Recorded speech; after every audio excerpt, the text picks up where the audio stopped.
جو بات گنتی کے چند دنوں سے شروع ہوئی تھی وہ سالہ سال تک چلی ہے، کئی زمانوں میں بٹ گئی ہے۔ میں ان زمانوں میں لمحہ لمحہ تمہاری نظروں کے بن رہا ہوں۔ میں اب تلک بھی تمہارے جانے کا باقی نقصان گن رہا ہوں۔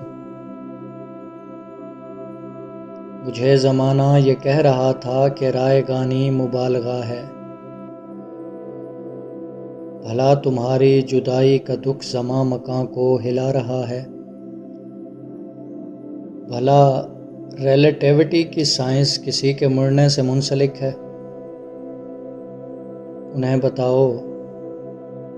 انہیں بتاؤ تمہارے جانے کا دکھ اٹھا کر فقط اکیلا وہ میں نہیں تھا جو ذرہ ذرہ بکھر گیا تھا۔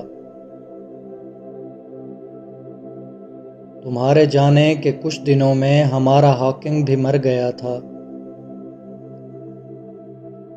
اور اس کی تھیوری کے کالے گڑھے جنہیں ہمیشہ تمہاری آنکھوں میں دیکھنا تھا وہ میرے چہرے پہ پڑ گئے ہیں، وہ میری آنکھوں میں گڑ گئے ہیں۔ تمہارے جانے کے بعد سب کچھ ہی ایک 80 کے زاویے پہ پلٹ گیا ہے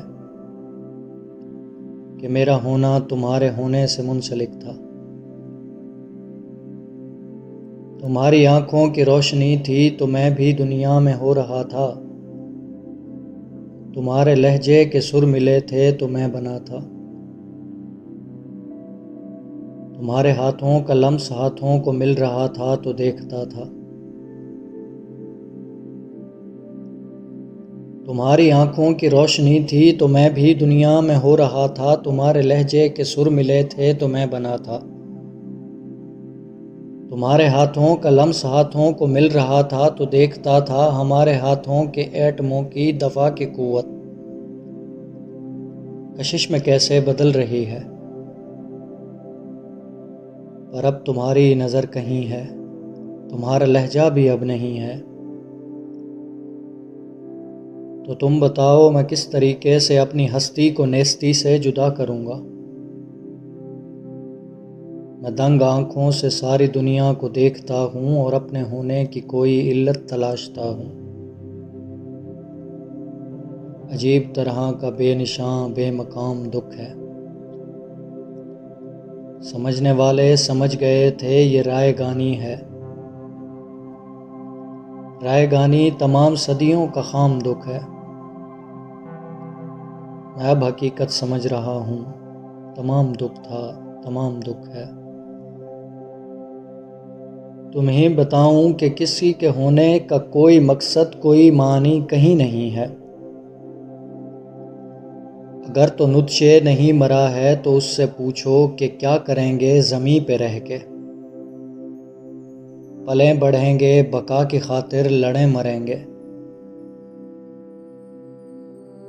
اگر تو نطشے نہیں مرا ہے تو اس سے پوچھو کہ کیا کریں گے زمیں پہ رہ کے، پلیں بڑھیں گے بقا کی خاطر لڑیں مریں گے۔